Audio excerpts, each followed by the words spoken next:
தீபாவளி திருநாளை ஆலடிப்பட்டியான் ஸ்வீட்டோடு கொண்டாடுங்கள். சென்னையின் மோஸ்ட் லவ்ட் பிராண்டுடன் உங்கள் தீபாவளி தித்திக்கட்டும். தீபாவளியை கொண்டாட வடமாநில தொழிலாளர்கள் சொந்த ஊர்களுக்கு புறப்பட்டதால் திருப்பூர் ரயில் நிலையத்தில் அதிகாலை முதலே கூட்டம் அலைமோதுகிறது.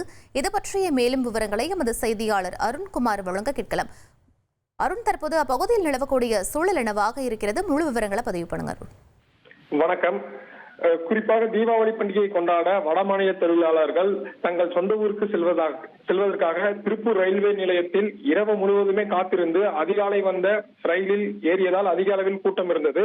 தீபாவளி பண்டிகை மற்றும் வடமாநிலங்களை கொண்டாடும் சட் பூஜை என்ற இரு பெரும் பண்டிகையை கொண்டாட திருப்பூரில் பணியாற்றும் வடமாநில புலம்பெயர் தொழிலாளர்கள் தங்கள் சொந்த ஊருக்கு செல்ல ஆர்வம் காட்டி வருகிறார்கள். இதனால் ரயில்வே நிலையத்தில் கடந்த 2 நாட்களாகவே கூட்டம் அதிக அளவில் காணப்பட்டது.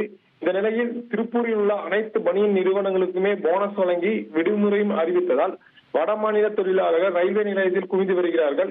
மேலும் இவர்கள் இரவு பகல் என அடுத்தடுத்து வரும் ரயில்களில் எதிர்நோக்கி ரயில் நிலையத்தில் காத்திருந்து இன்று அதிகாலை வந்த வடமாநிலம் செல்லக்கூடிய நிஜாமுதீன், சலிமர், அசாம் மாநிலம் நிதக்கபூர் மற்றும் பீகார் செல்லும் பாட்னா ரயில் ஆகிய ரயில்களில் ஏறியதால் அதிக அளவில் கூட்டம் இருந்தது. அனைத்து ரயில்களும் அதிக அளவில் கூட்டம் உள்ளதால் நிற்கக்கூட இடமின்றி இவர்கள் படியில் தொங்கியவாறே பயணம் செய்து வருகிறார்கள். மேலும் இவர்களில் சிலர் முன்பதிவு பட்டியலிலும் ஏறி செல்வதால் முன்பதிவு செய்த பயணிகளும் சிரமத்துக்கு உள்ளாகிறார்கள். கூட்டம் நெரிசல் அதிகம் காணப்படுவதால் ரயில்வே போலீசார் தீவிர கண்காணிப்பு பணியில் ஈடுபட்டு வருகிறார்கள். விவரங்களுக்கு நன்றி அருண். தீபாவளி திருநாளை ஆலடிப்பட்டியான் ஸ்வீட்டோடு கொண்டாடுங்கள். சென்னையின் மோஸ்ட் லவ்ட் பிராண்டுடன் உங்கள் தீபாவளி தித்திக்கட்டும்.